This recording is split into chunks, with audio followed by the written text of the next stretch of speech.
Wenn ich in Berlin mit Gästen unterwegs bin und erzähle, dass Berlin etwa 800 Jahre alt ist, gibt es zwei unterschiedliche Reaktionen. Einerseits ein "Oh wow", das kommt in der Regel von Gästen aus den USA, oder andererseits ein müdes Achselzucken. Alter ist relativ und in der Tat gehört Berlin unter den europäischen Metropolen zu den Spätankömmlingen. Während andere Städte wie London, Paris, Köln schon auf eine über 1000-jährige Geschichte zurückblicken, siedeln sich hier gerade mal die ersten Menschen dauerhaft an. In den ersten 400 Jahren geht es relativ langsam los, aber dann entwickelt Berlin doch ein recht flottes Tempo. Hallo und herzlich willkommen. Mein Name ist Michael Rost, professioneller Gästeführer in Berlin, und in diesem Video möchte ich anhand historischer Karten und Bilder die Stadtentwicklung Berlins von der Gründung bis etwa 1840 aufzeigen. Ich werde die wichtigsten Ereignisse nennen und auch die Gebäude, die heute im Stadtbild noch sichtbar sind. Wenn du dich also für die Geschichte Berlins und die Stadtentwicklung Berlins interessierst, bist du hier genau richtig. Erst Ende des 12. Jahrhunderts beginnt die dauerhafte Besiedlung dort, wo sich heute das Nikolaiviertel und die Spreeinsel befinden. Reisende Kaufleute gründen mit Berlin und Köln zwei Handelspunkte an den Ufern der Spree. Der Fluss ist hier flacher und leichter zu überqueren und hier kreuzen die Handelswege. Die ältesten Funde lassen sich auf das Jahr 1170 datieren. 1237 erfolgt eine erste urkundliche Erwähnung von Köln. Berlin folgt 1244. Bereits früher hat es hier slawische Siedlungen gegeben. Der Name Berlin leitet sich daher auch aus dem Slawischen ab und bedeutet so viel wie Sumpf oder feuchte Stelle. 3 Flüsse laufen im Großraum Berlin zusammen, die Spree, Dahme und Havel. Das sorgt für eine gute Verkehrsverbindung. Der Name Köln stammt wohl von Zuwadern aus dem Rheinland. Während in anderen Städten gewaltige Kathedralen errichtet werden, entsteht hier eine spätromanische Pfeilerbasilika aus Feldstein, die Nikolaikirche, von der heute nur noch der Turmsockel an die Ursprünge erinnert. Einige Jahrzehnte später kommt die Marienkirche dazu. Die mittelalterliche Doppelstadt entwickelt sich rasch zu einem bedeutenden Handelsplatz der damaligen Zeit und 360 wird Berlin-Köln Mitglied des Hansebundes. Die Einwohnerzahl wächst in den Jahren von 1250 bis 1450 langsam von etwa 2000 auf 8000 Einwohner, die auf einer Fläche von 0,7 Quadratkilometern leben. Also etwas mehr als die Fläche der heutigen Europacity. 1443 bis 1451 wird das Berliner Schloss errichtet, gegen den Willen der Doppelstadt, die politische und ökonomische Freiheiten einbüßt. Das Schloss hat einen wehrhaften Charakter, ähnelt eher einer Burg und dient der Kontrolle der Handelswege. 1486 macht Kurfürst Johann Cicero das Schloss in Köln zur ständigen Residenz der brandenburgischen Kurfürsten aus dem Hause Hohenzollern. Die Entwicklung zur Residenzstadt bringt einen Zugewinn an politischer Bedeutung, zugleich aber auch einen weiteren Verlust der städtischen Freiheiten. Um 1500 hat Berlin etwa 12.000 Einwohner. 1537 wird das Burgschloss geschleift und auf den Grundmauern entsteht ein Wohnschloss im Renaissance-Stil. 1539 beginnt die Reformation in Brandenburg. Am 1. November nimmt Kurfürst Joachim II. In der Spandauer St. Nikolaikirche erstmals das Abendmahl nach lutherischem Ritus ein. Rat und Bürgerschaft von Berlin und Köln folgen. 1618 bis 1648 tobt der Dreißigjährige Krieg in Europa. Mehrere Heere ziehen auch durch Berlin, darunter ein schwedisches Heer mit 12.000 Mann. Auf Plündern und Morden folgen Ruhr und Pest. Zum Ende des Dreißigjährigen Krieges hat sich die Einwohnerzahl von Berlin-Köln auf 6.000 halbiert. Ein Großteil der Häuser ist zerstört, Stadt und Land sind in einem desolaten Zustand. Bereits 1640 hatte Kurfürst Friedrich Wilhelm I., der in Holland bei seinem Onkel aufgewachsen war, die Regentschaft übernommen. Nach dem Westfälischen Frieden 1648 lässt er mit Konsequenz und harter Hand das zerstörte Land wieder aufbauen, lässt umfassende Reformen durchführen, baut ein stehendes Heer auf und beginnt mit gezielten Anwerbungsbemühungen von Zuwanderern. Nach dem Sieg über die Schweden 1667 in der Schlacht bei Fehrbellin wird er der große Kurfürst genannt. 1652 entsteht mit dem Memhard-Plan der älteste Berliner Stadtplan.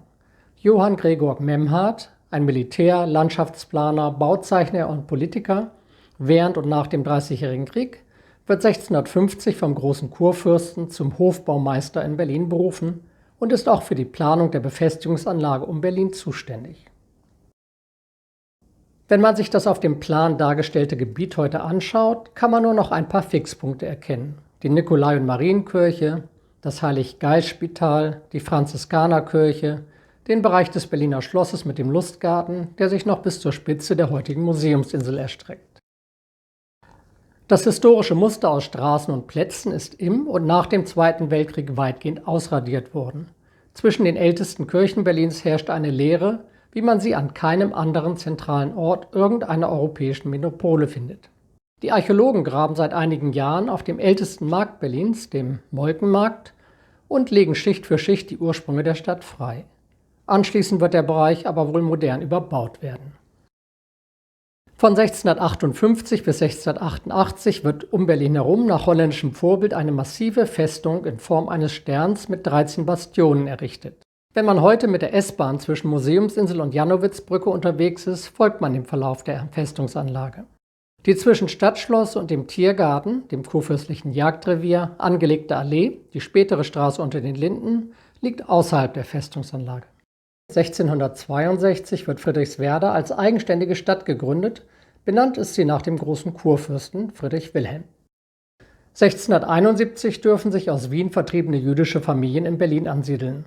Die jüdische Gemeinde wird gegründet und wächst bis 1700 auf 114 Familien mit über 1000 Personen.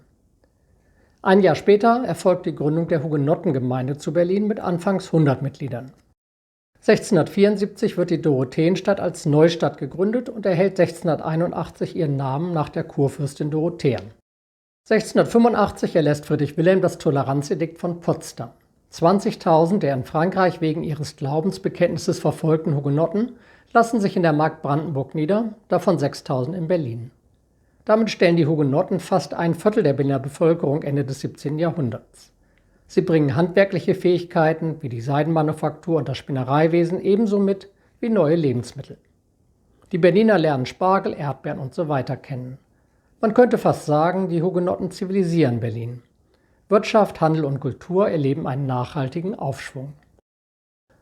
Die folgende Karte des französischen Ingenieurs Lavigne von 1685 zeigt Berlin und Umgebung.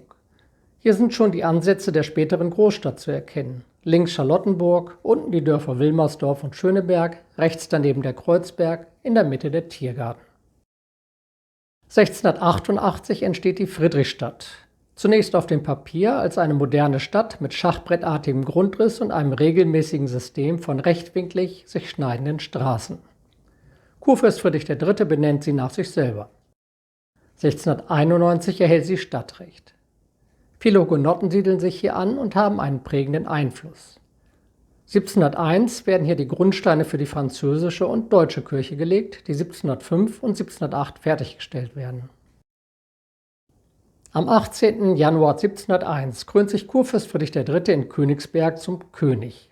Er nennt sich Friedrich I. in Preußen. Berlin wird königliche Residenzstadt. Um die neue Bedeutung auch angemessen zu unterstreichen, lässt er das Berliner Schloss zum Barockschloss ausbauen. Ein ausgesprochen ehrgeiziges Projekt, wenn man die Größe und Bedeutung Berlins zu diesem Zeitpunkt betrachtet. Überhaupt entsteht in Berlin erstmals Architektur von europäischem Rang. Das zeigt auch das 1695 errichtete Zeughaus, das Waffenarsenal Preußens. 1709 verfügt König Friedrich I. die Vereinigung der 5 Städte Berlin, Köln, Friedrichswerder, Dorotheenstadt und Friedrichstadt zur Haupt- und Residenzstadt Berlin. Die Vereinigte Stadt hat 55.000 Einwohner. Zum Vergleich, London und Paris haben da etwa 600.000 Einwohner, Wien 115.000. Die Stadtfläche Berlins verdreifacht sich auf 6,26 Quadratkilometer. Um 1730 wird die Stadt entlang der Friedrichstraße um die südliche Friedrichstadt barock erweitert. Die 3 markanten Plätze, die das neue Areal Richtung Westen und Süden begrenzen, erhalten geometrische Formen. Das Carré, heute der Pariser Platz am Brandenburger Tor, das Achteck, heute Leipziger Platz und das Rondell, heute Mehringplatz. Hier kann großzügig und repräsentativ gebaut werden. In der Wilhelmstraße entstehen die wichtigsten Adelspalais. Im Norden, Osten und Süden wachsen außerhalb der Stadttore Vorstädte mit unregelmäßigem Straßengrundriss heran. Heute kann man die alte Struktur nur noch in der Spandauer Vorstadt, dem sogenannten Scheunenviertel, rund um den Hackischen Markt erkennen. Die dort 1712 errichtete Sophienkirche erhält 1732 ihren barocken Turm. Zwischen 1732 und 1739 kommen rund 1200 böhmische Glaubensflüchtlinge nach Berlin. 1737 gründen sie Böhmisch-Rixdorf, das heutige Neukölln. In derselben Zeit, zwischen 1734 und 1737, wird die Festungsanlage abgerissen und durch eine 14,5 Kilometer lange Zollmauer ersetzt, die Akzisemauer. Das umgrenzte Gebiet umfasst 13,3 Quadratkilometer Fläche, die nächsten 100 Jahre nahezu unverändert bleibt. Berlin hat 80.000 Einwohner. Im Jahre 1740 übernimmt mit Friedrich II. Erneut ein König die Regentschaft, der sich für die Künste und Architektur interessiert. Schon 1742 entsteht das erste freistehende Opernhaus außerhalb eines Schlosses in Deutschland. 1756 folgt das Prinz-Heinrich-Palais für seinen Bruder, nur halb so groß wie ursprünglich vom König geplant. Dann folgen 1773 die St. Hedwigs-Kathedrale und die Alte Bibliothek 1780. Das Forum Fridericianum bzw. Bebelplatz ist der einzige Ort in Berlin, an dem man sich auch heute noch in das 18. Jahrhundert zurückversetzt fühlen kann. 1770 wird der Reitweg vom Stadtschloss zum Tiergarten zur Prachtstraße ausgebaut. Gemeint ist natürlich die Straße unter den Linden. 1785 werden die hochaufragenden Kuppeltürme des deutschen und französischen Doms fertiggestellt. Zum Zeitpunkt des Ablebens von Friedrich dem Großen im Jahr 1786 hat Berlin 145.000 Einwohner und die Stadt befindet sich in der Zeit des Übergangs vom Spätbarock zum Frühklassizismus. 1791 wird das von Karl Gotthard Langhans entworfene Brandenburger Tor eingeweiht und 1793 die von Johann Gottfried Schardow geschaffene Quadriga aufgesetzt. Zur Errichtung des Brandenburger Tores gibt es auch ein ausführliches Video von mir. 1800 hat Berlin dann rund 170.000 Einwohner. Wenn man sich die Karte von 1798 anschaut und mit der von 1685 vergleicht, ist zu erkennen, dass Berlin zwar größer geworden ist, das Umland sich aber kaum verändert hat. Vielleicht mit Ausnahme Charlottenburgs. 1805 erhält der unmittelbar vor der Stadtmauer gelegene Ochsenmarkt und Exerzierplatz zu Ehren des russischen Zaren Alexander I., der im Oktober 1805 in Berlin weilt, den Namen Alexanderplatz. Am 27. Oktober 1806 zieht Napoleon mit seinen Truppen durch das Brandenburger Tor in Berlin ein. Die Stadt bleibt bis zum Dezember 1808 von französischen Truppen besetzt. Die französische Fremdherrschaft in Preußen endet erst 1814. Mehr zu dieser Zeit und den Raub der Quadriga erzähle ich in meinem zweiten Video zum Brandenburger Tor. 1809 tritt die neue, vom Freiherrn vom Stein entwickelte preußische Städteordnung in Kraft und gewährt Berlin weitgehende Selbstverwaltungsrechte. 1810 wird im Prinz-Heinrich-Palais unter den Linden Berlins erste Universität eröffnet, die heutige Humboldt-Universität. Ihr erster Rektor ist Johann Gottlieb Fichte. 1820 hat Berlin über 200.000 Einwohner. Der bedeutendste Baumeister Berlins in den ersten Jahrzehnten des 19. Jahrhunderts ist Karl Friedrich Schinkel. Hier seine wichtigsten Bauwerke. 1816 wird die neue Wache fertiggestellt. Es folgen 1821 das neue Schauspielhaus am Gendarmenmarkt, 1824 die Schlossbrücke und 1830 die Friedrich-Werdersche Kirche. Ebenfalls 1830 wird als erster Museumszweckbau in Preußen das Alte Museum am Lustgarten auf der Spreeinsel eröffnet. Wie das Stadtbild Berlins damals aussah, ist durch Panoramen überliefert, die den Blick vom Dach der Friedrich-Werderschen Kirche aus zeigen. Gemalt hat sie der Vedutenmaler Eduard Gärtner 1834. Man sieht das spätbarock geprägte Stadtbild mit überwiegend dreigeschossiger Bebauung.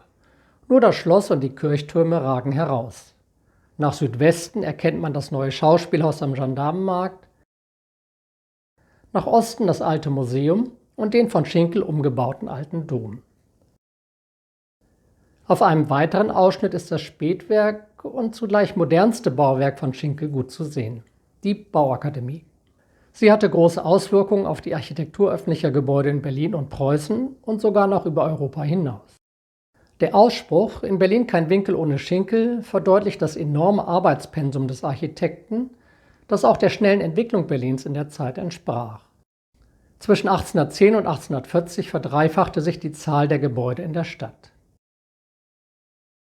Bis zum Beginn des 19. Jahrhunderts hat es Berlin also geschafft, in den Kreis der bedeutenden Städte Europas aufzusteigen. Als königliche Residenzstadt hatte Berlin 1710 55.000 Einwohner und 1747 erreichte Berlin erstmals die 100.000 und wurde damit zur Großstadt. 70 Jahre später, 1820, waren es dann schon 200.000. Das war aber nur der Beginn einer viel rasanteren Entwicklung im 19. Jahrhundert. Das ist aber nicht mehr Thema dieses Videos. Darauf bin ich schon ausführlich in meinem Video zur Entstehung von Groß-Berlin eingegangen. Und falls du das Video noch nicht gesehen hast, findest du den Link hier oben. Ja, und wenn dir dieses Video gefallen hat, dann abonniere doch meinen Kanal oder empfehle ihn weiter. Und gerne kannst du auch die Entwicklung meines Kanals unterstützen, indem du kommentierst, likest oder mir einen Kaffee spendierst. Vielen Dank, alles Gute und bis zum nächsten Video. Ciao.